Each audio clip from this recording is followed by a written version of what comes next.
Shalom bien-aimés dans le Seigneur, nous sommes heureux de nous retrouver encore aujourd'hui dans le cadre de sa parole et ce jour est un jour particulier parce que nous sommes le dimanche de Pâques. Oui, nous célébrons aujourd'hui la Pâques qui est un événement qui n'est plus à présenter en tant que fils de Dieu, en tant qu'enfant de Dieu. Nous savons que la Pâques est l'événement le plus marquant, l'un des événements, on va dire, les plus marquants de l'histoire de la vie chrétienne. Mais je crois, pour ce qui est de ma part, que c'est la plus grande célébration chrétienne. Parce que la Pâques nous rappelle, nous aide à nous remémorer le sacrifice de Jésus à la croix de Golgotha. Ce sacrifice sans lequel nous ne serions pas là, sans lequel nous n'aurions pas la vie éternelle. Et nous voulons rendre gloire à Dieu et lui dire merci déjà pour la vie qu'il nous a donnée, qui nous permet de voir ce jour. Lui dire merci pour l'opportunité qu'il nous donne aussi de communier ensemble au travers de sa parole. Nous voulons aussi incliner nos cœurs dans sa présence et demander à l'Esprit de Dieu de nous faire du bien au travers de sa parole, de nous fortifier, de nous encourager, de nous instruire, parce que c'est important ce que nous allons partager, qui nous aide à comprendre davantage la Pâques, qui nous aide à adopter les bonnes attitudes pendant cette période de Pâques. Est-ce que nous pouvons prier ensemble? Je vous invite à vous associer à moi et à prier. Seigneur notre Dieu, nous venons te dire merci. Merci déjà pour la grâce que nous avons de nous lever, de nous tenir debout, de nous déplacer et de nous rendre, Seigneur, dans nos diverses assemblées pour te célébrer. Mais aussi, Seigneur, pour la possibilité que nous avons de te célébrer en ligne au travers de cette plateforme YouTube. Seigneur, nous te disons merci. Merci pour ta faveur et ta grâce qui se renouvellent. Merci parce que ce jour est un jour spécial. C'est le jour de la résurrection. C'est le dimanche de Pâques. Seigneur, merci pour la vie, le mouvement et l'être. Merci pour ton esprit de vie que nous invitons à nous conduire, à nous parler maintenant. Nous te soumettons nos cœurs et nous prions que toute autre pensée qui ne glorifie pas Jésus, ô Dieu, se taise. Que toute parole qui ne glorifie pas Jésus se taise. Que notre chair s'abaisse et que Saint-Esprit, tu aies le contrôle. Parle-nous au-delà de ces quelques mots que nous voulons partager ensemble. Que toute la gloire te revienne, Seigneur, dans le beau et précieux nom de Jésus que nous avons prié et nous disons tous ça. Amen. Amen dans vos maisons. Amen partout là où vous êtes. Célébrez le Seigneur. C'est le jour de la résurrection. Alléluia. Retenons et n'oublions pas ces dates importantes. Que Jésus-Christ a été crucifié un vendredi et que le troisième jour il est ressuscité. C'était un dimanche. Et c'est l'une des raisons pour lesquelles nous célébrons le culte le dimanche, à cause de la résurrection. Mais cette date est particulière parce que c'est la Pâques. Et pour cette Pâques, nous voulons partager un message simple d'encouragement. Dont le thème est Pâques, usez de foi et faites disparaître le vieux levain. Alléluia. Pâques, usez de foi et faites disparaître le vieux levain. C'est l'exhortation que le Saint-Esprit a mis dans nos cœurs ce matin pour cette Pâques. Usez davantage de foi et faites disparaître le vieux levain. Commençons par lire notre texte de base, le texte qui nous parle de la Pâques et notamment de la Pâques juive, le texte introductif qui introduit la Pâques dans l'histoire de l'Église et l'histoire du judaïsme. Exode au chapitre 12, nous lirons les versets 1er au verset 15 essentiellement. Exode chapitre 12, les versets 1er au verset 15. Les versets 1er à 15, autant pour moi. Lisons ensemble. Il est écrit, l'Éternel dit à Moïse et à Aaron dans le pays d'Égypte. Ce mois-ci sera pour vous le premier des mois. Il sera pour vous le premier des mois de l'année. Parlez à toute l'assemblée d'Israël et dites, le 10e jour de ce mois, on prendra un agneau pour chaque famille, un agneau pour chaque maison. Si la maison est trop peu nombreuse pour un agneau, on le prendra avec son plus proche voisin. Selon le nombre des personnes, vous compterez pour cet agneau d'après ce que chacun peut manger. Ce sera un agneau sans défaut, mâle, âgé d'1 an. Vous pourrez prendre un agneau ou un chevreau. Vous le garderez jusqu'au 14e jour de ce mois. Et toute l'assemblée d'Israël l'immolera entre les 2 soirs. On prendra de son sang et on en mettra sur les 2 poteaux et sur le linteau de la porte des maisons où on le mangera. Cette nuit, on en mangera la chair rôtie au feu, on la mangera avec des pains sans levain et des herbes amères. Vous ne le mangerez point à demi-cuit et bouilli dans l'eau, mais il sera rôti au feu avec la tête, les jambes et l'intérieur.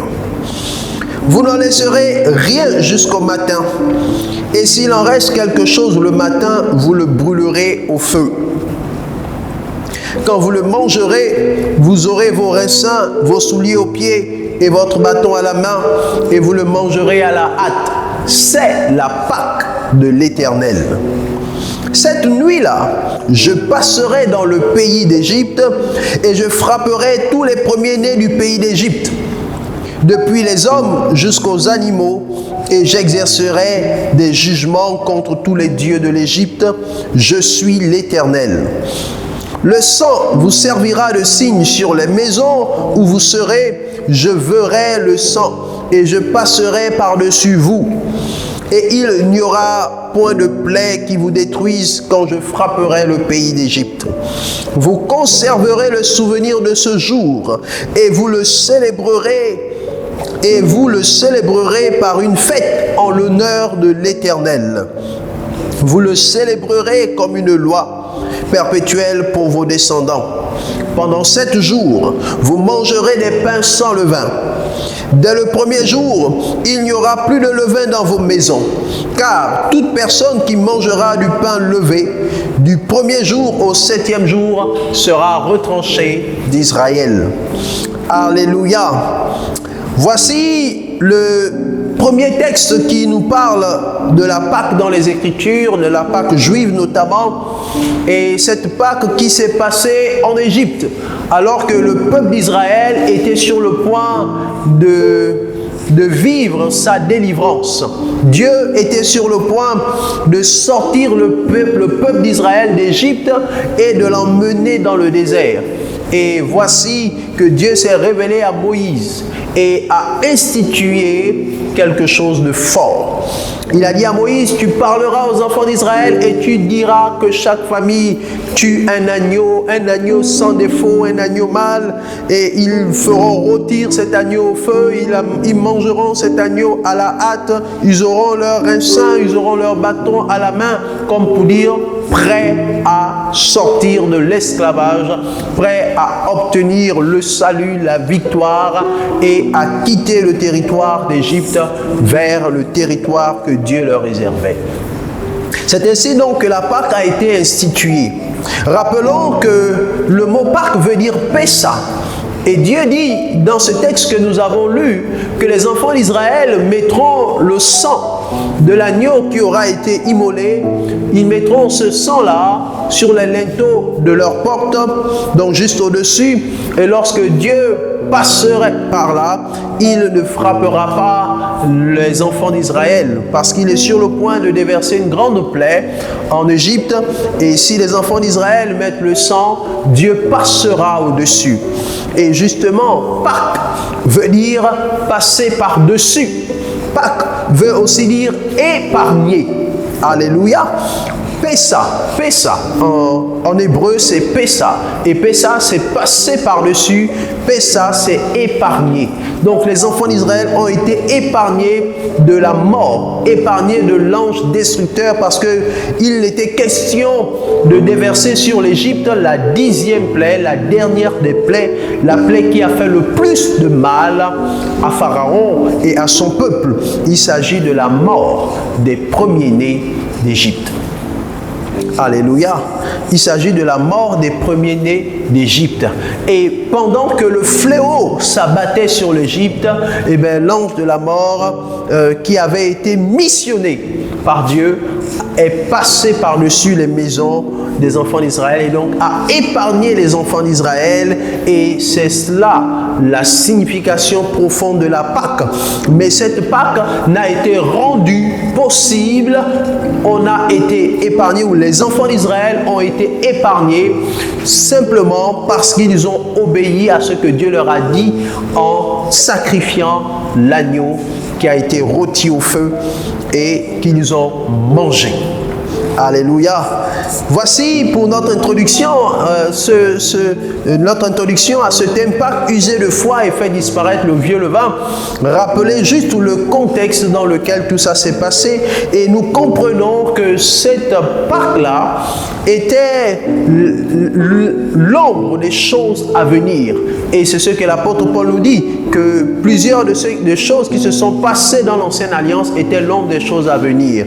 Et plus tard, lorsque Jésus-Christ va venir, il va décider de mourir et de ressusciter pendant la fête de Pâques, pour donner une signification, une portée encore plus profonde à cette Pâques, ou du moins pour révéler la vraie signification de la Pâques, parce que ce qui s'est passé dans l'Ancien Testament avec le peuple d'Israël n'était que l'ombre de ce qui allait arriver dans le Nouveau Testament avec le sacrifice de Jésus à la croix de Golgotha.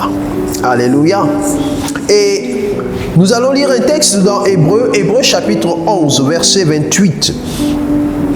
Nous parle de la Pâque et de la foi. Hébreu chapitre 11, verset 28. L'auteur de l'épître aux Hébreux nous dit ceci. C'est par la foi qu'il fit la Pâque et l'aspersion du sang, afin que l'exterminateur ne touchât pas au premier-né des Israélites. On peut remonter la lecture plus haut pour que vous compreniez de qui il s'agit. Il s'agit de Moïse. À partir du verset 24, nous lisons que c'est par la foi que Moïse, devenu grand, refusa d'être appelé fils de la fille de Pharaon, aimant mieux être maltraité avec le peuple de Dieu que d'avoir pour un temps la jouissance du péché. Regardons le propre de Christ comme une richesse plus grande que les trésors de l'Égypte, car il avait les yeux fixés sur la rémunération. C'est par la foi qu'il quitta l'Égypte, sans être effrayé de la colère du roi, car il se montra ferme, comme voyant celui qui est invisible. C'est par la foi, verset 28, c'est par la foi qu'il fit la Pâque et l'aspersion du sang, afin que l'exterminateur ne touchât pas au premier-né des Israélites. Alléluia. Ce texte nous montre que la Pâque n'est pas une œuvre de la loi. La Pâque est une œuvre de foi. La Pâque n'est pas une œuvre de la loi. Alléluia. Ce n'est pas un simple rituel religieux qui s'est passé à ce moment-là. Non, c'était une œuvre de la foi. L'auteur de l'épître aux Hébreux nous dit que c'est par la foi que Moïse fit la Pâque. C'est par la foi que Moïse a obéi à l'instruction de Dieu de demander à chaque famille d'immoler, de tuer un agneau, de le rôtir au feu, de le manger, etc. C'est par la foi qu'ils ont obéi à cette consigne de Dieu. Alléluia. D'aucuns pensent que la Pâque est juste une œuvre de la loi juive. C'est vrai que la Pâque en fait partie, mais la Pâque n'a pas été instituée au moment de la loi. La loi est venue après la Pâque. La loi est venue certes avec Moïse, mais elle est venue après la Pâque. La loi n'a fait que instituer la célébration de la fête. Alléluia. La loi est venue donner un cadre juridique à la fête de la Pâque. La loi est venue donner un cadre juridique à cette commémoration de telle sorte qu'elle reste, elle demeure perpétuelle. Voici le rôle que la loi est venue jouer. Mais la Pâque a été instituée en Égypte au moment de la sortie, tandis que la loi est venue après, lorsqu'ils étaient déjà dans le désert au mont Sinaï. Donc, la Pâque n'est pas une œuvre de la loi.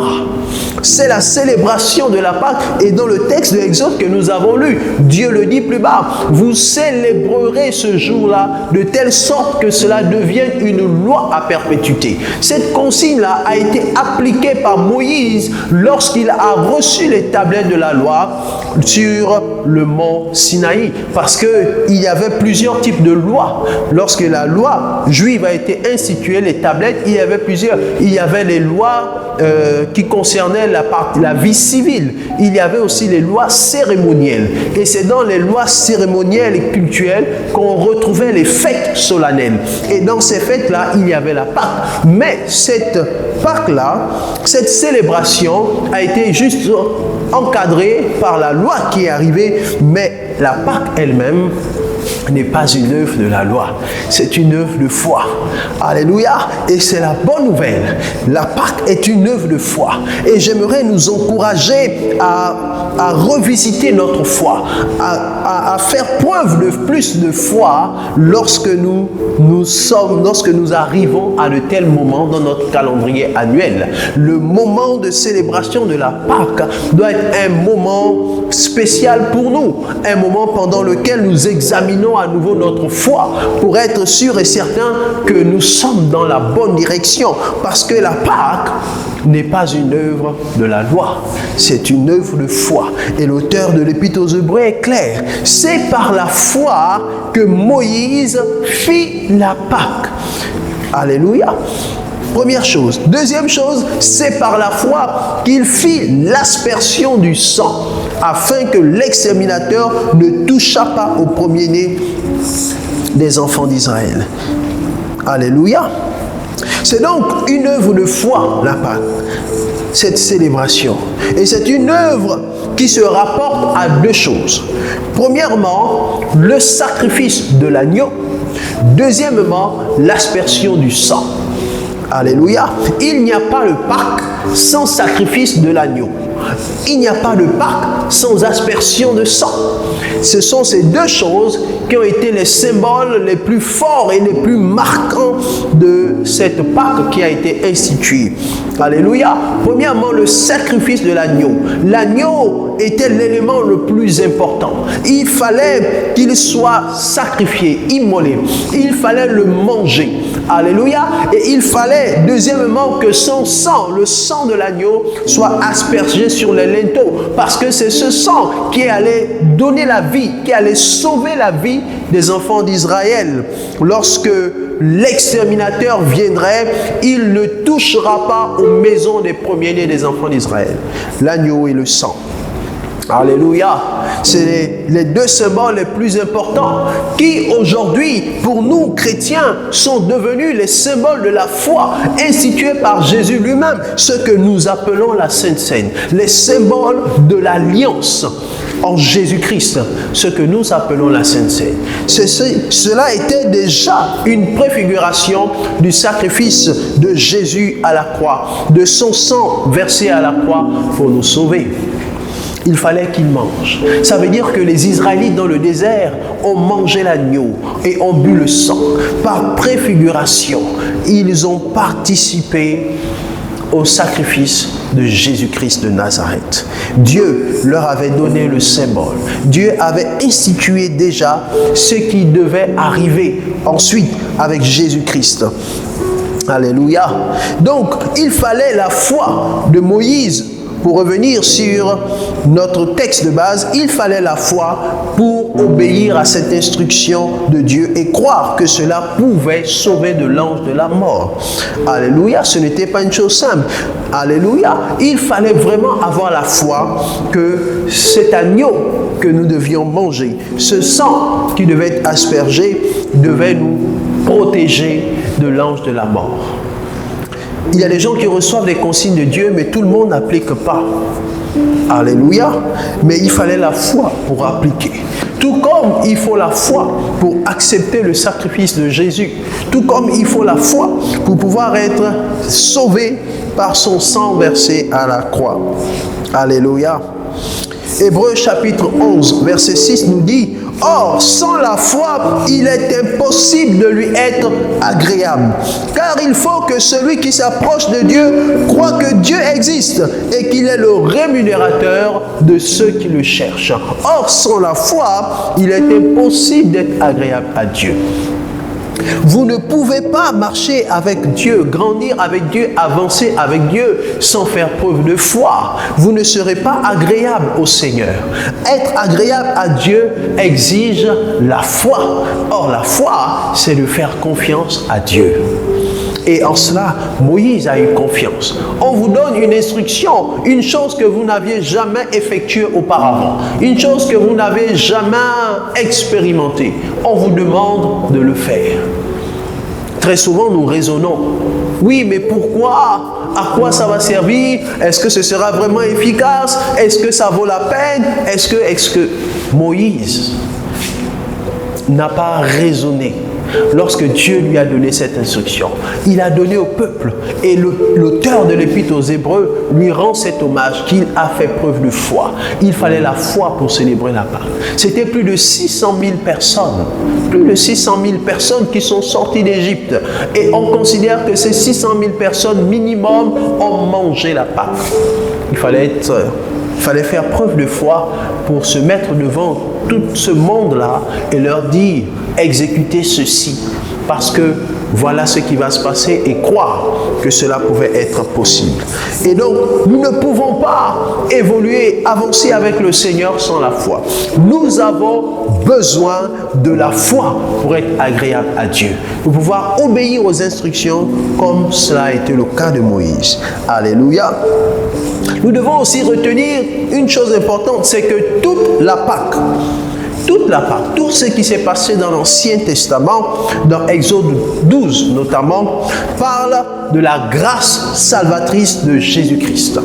Alléluia. Si Dieu a conduit les Israélites hors d'Égypte, ce n'est pas parce qu'il les aimait tout simplement, ou alors disons plus simplement que ce n'est pas parce qu'il le méritait. Alléluia. Ce n'est pas parce que les Israélites méritaient d'être sauvés que Dieu a décidé de les faire sortir d'Égypte et de les conduire à Canaan. Non, absolument pas. Dieu a décidé de les sauver tout simplement parce qu'il les aimait et parce qu'il voulait rester fidèle à l'alliance qu'il avait faite avec leur père. Donc Dieu est fidèle à son alliance et Dieu a le désir de sauver l'homme. Alléluia. Donc, de la même manière, le salut que nous recevons de Christ par la foi nous vient de la grâce souveraine de Dieu. Ce n'est pas un mérite. Les enfants d'Israël ne méritaient pas nécessairement de sortir d'Égypte.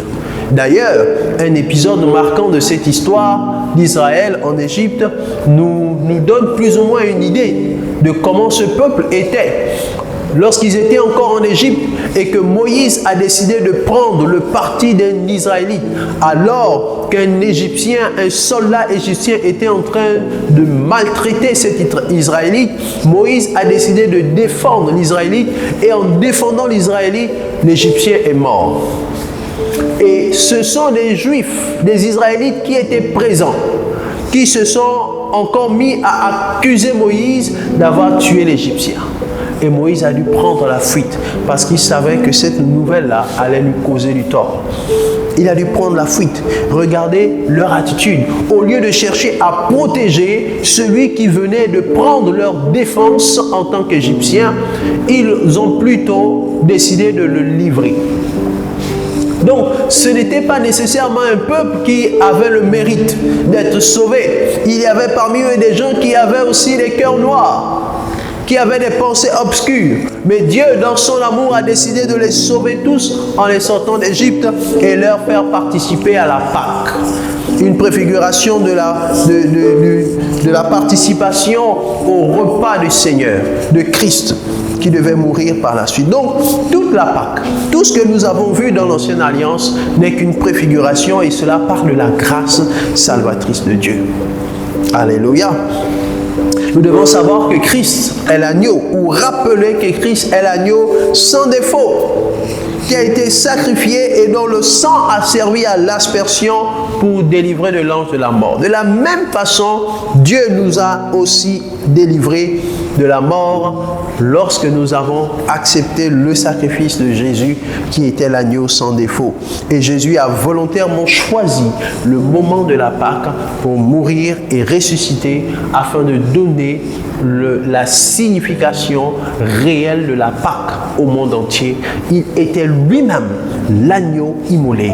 C'est son sang qui a été versé, qui a été aspergé pour que nous puissions être sauvés. Vous savez que lorsque le souverain sacrificateur entrait dans le lieu, c'est très simple, il entrait avec le sang pour faire l'aspersion, afin que nos péchés soient lavés et que nous ne soyons plus condamnés à mort. Parce que la Bible nous dit que le salaire du péché, c'est la mort.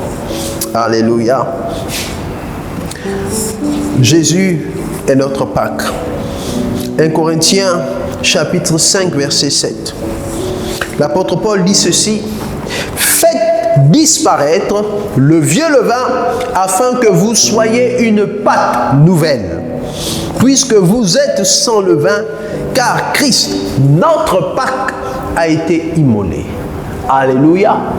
Voici un des textes fondateurs et preuves de ce que Christ est notre Pâque. Christ est notre Pâque.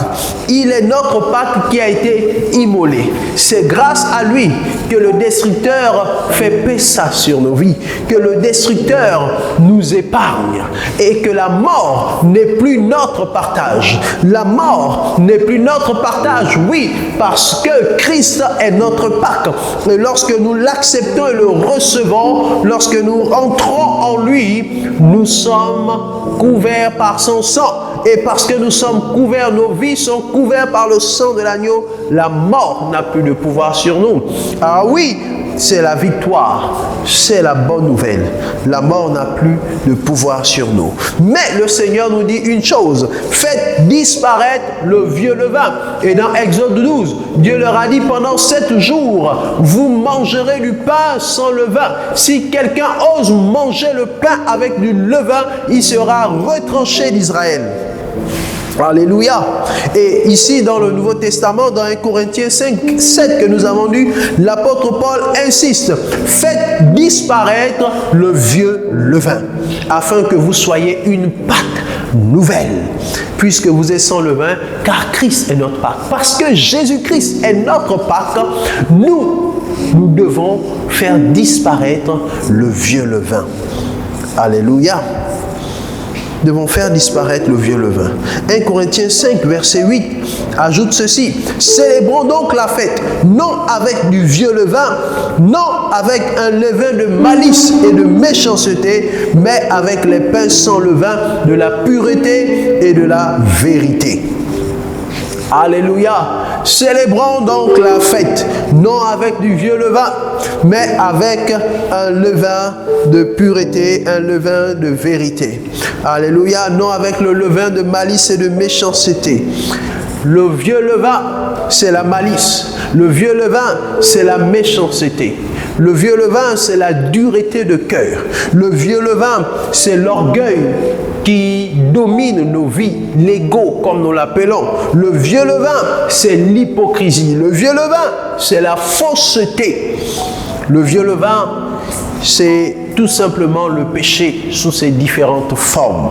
Dieu leur demandait d'être sans péché. Dieu leur demandait de se débarrasser de tout ce qui était fausseté. Parce que le levain est cette levure-là qui fait gonfler la pâte. Alléluia. Si vous avez une pâte de cette hauteur-là et que vous ajoutez du levain, la pâte se gonfle et prend davantage du volume. Mais en réalité, ce n'est que le levain qui fait gonfler. En réalité, la pâte, ce n'est pas vraiment la dimension, la taille réelle de la pâte. Mais le levain vient gonfler. Alléluia. Ça vient donner une forme, une apparence qui n'est pas la vérité. Le levain, c'est symbole de la non-vérité. Alléluia. Et Dieu nous demande de nous en débarrasser lorsque c'est le moment de la Pâque. Et donc, j'aimerais nous encourager, atterrir par ce texte-là, nous encourager à célébrer la fête, à célébrer la Pâque, en nous débarrassant du vieux levain, en nous débarrassant de tout ce qui gangrène et qui accapare nos cœurs et qui empêche nos cœurs de vivre par la foi véritable et vivre dans la vérité. Le vieux levain est dangereux. Alléluia. Le vieux levain est dangereux. La Pâque est un événement que nous devons célébrer de la plus belle des manières. Je crois que c'est l'événement le plus marquant de l'histoire chrétienne. Du moins, parmi les fêtes, c'est la fête la plus importante. Parce que Jésus ne nous a pas demandé de célébrer sa venue dans le monde. Il n'existe pas de verset biblique qui nous demande de célébrer expressément la venue du Sauveur. Parce que ce qui est le plus important dans l'histoire, ce n'est pas sa venue, c'est sa mort et sa résurrection. S'il était simplement venu et qu'il n'était pas mort et ressuscité, il n'y aurait pas de suite. Nous ne serions pas sauvés. C'est par sa mort et sa résurrection que nous sommes sauvés. C'est pourquoi Jésus lui-même, avant de mourir, a célébré la Pâque avec ses disciples. Et il leur a dit de toujours se souvenir de sa mort et de sa résurrection en utilisant les symboles du salut, que sont le pain et le vin. Alléluia. Le pain et le vin. Le pain, symbole du corps, symbole de l'agneau qui a été immolé, dont Exode 12 nous parle, dont 1 Corinthiens nous parle. Le vin est le symbole du sang qui a été aspergé sur les linteaux. Le vin, c'est le symbole du sang de Jésus-Christ qui nous a donné la vie, qui nous a sauvés. Alléluia. Mais le Seigneur nous demande de bien célébrer la fête. Et pour bien célébrer la fête, il faut se débarrasser du vieux levain. Est-ce que tu peux faire une analyse de ta marche avec le Seigneur? Où est-ce qu'il y a encore du levain? Je disais que le levain peut représenter l'orgueil de la vie. Le levain peut représenter l'hypocrisie, la fausseté. Le levain peut représenter le mensonge, le péché dans son entièreté. Dans 1 Corinthiens 8, on nous dit que c'est la malice et la méchanceté. Alléluia. Le levain peut représenter toute autre chose qui ne glorifie pas le nom de Jésus. Tout simplement résumé par le péché. Mais tu connais toi-même la situation. J'ai envie de te demander, fais l'analyse. Et pendant cette célébration de la Pâque, débarrasse-toi du vieux levain. Parce que le vieux levain finira par t'éloigner de Christ. Christ, c'est le pain sans levain. Alléluia, c'est le pain sans levain. Débarrasse-toi du vieux levain. Donne-toi entièrement, donne ton cœur entièrement à Christ. Si vraiment tu veux marcher avec lui, tu dois te débarrasser du vieux levain. Alléluia. Et décider de marcher avec Christ. J'aime bien ce vieux chant que nous chantions depuis déjà plusieurs années, mais qui résonne toujours dans nos cœurs. Alléluia. Ce chant qui dit « Moi j'ai décidé de suivre Jésus. Moi j'ai décidé de suivre Jésus. Moi j'ai décidé de suivre Jésus. toujours plus loin, sans reculer. Alléluia. Moi, j'ai décidé de suivre Jésus. Et pour suivre véritablement Christ, je dois me débarrasser du vieux levain. Je dois laisser de côté l'amertume qui ronge mon cœur et m'empêche de marcher par la foi. Je dois décider de laisser l'hypocrisie, l'orgueil, etc. et décider de marcher par la foi. La Pâque, c'est une œuvre de foi. La Pâque, c'est la vie sans le vieux levain. Alléluia. La Pâque, c'est cela.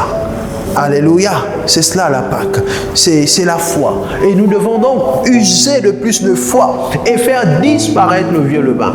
Use de plus de foi, décide de faire confiance à Dieu.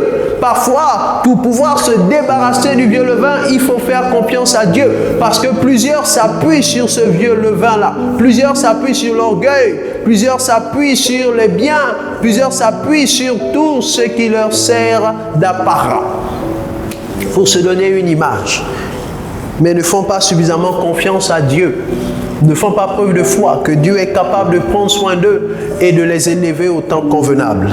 Alléluia. Je t'invite pendant cette célébration de la Pâque à bien la célébrer et à faire preuve de foi en mettant de côté le vieux levain.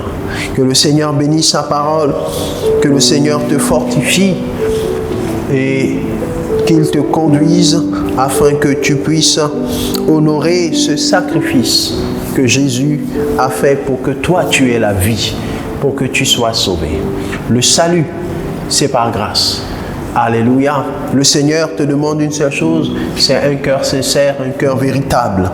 C'est ce qu'il te demande. Est-ce que tu peux prier maintenant, demander au Seigneur, dis Seigneur, débarrasse-moi. Saint-Esprit, débarrasse-moi du vieux levain. Saint-Esprit, débarrasse-moi du vieux levain. Je te donne entièrement mon cœur, Seigneur.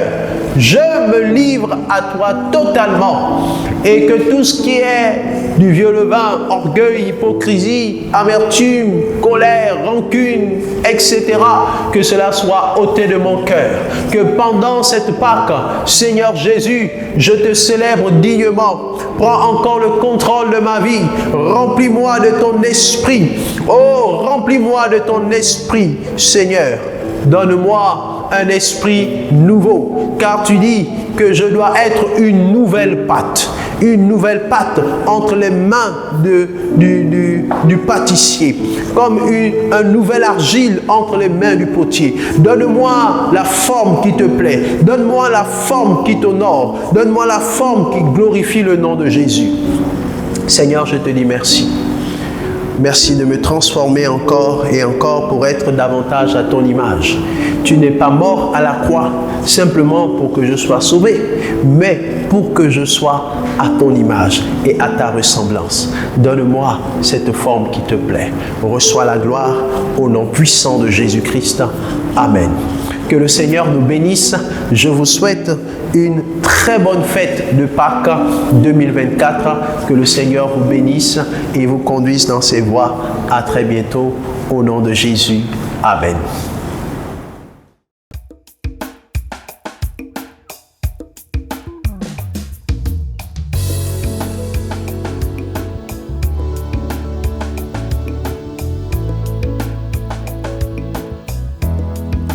Je suis un flot d'eau vive. Je suis un flot d'eau vive. Je bâtis le caractère chrétien. Je bâtis le caractère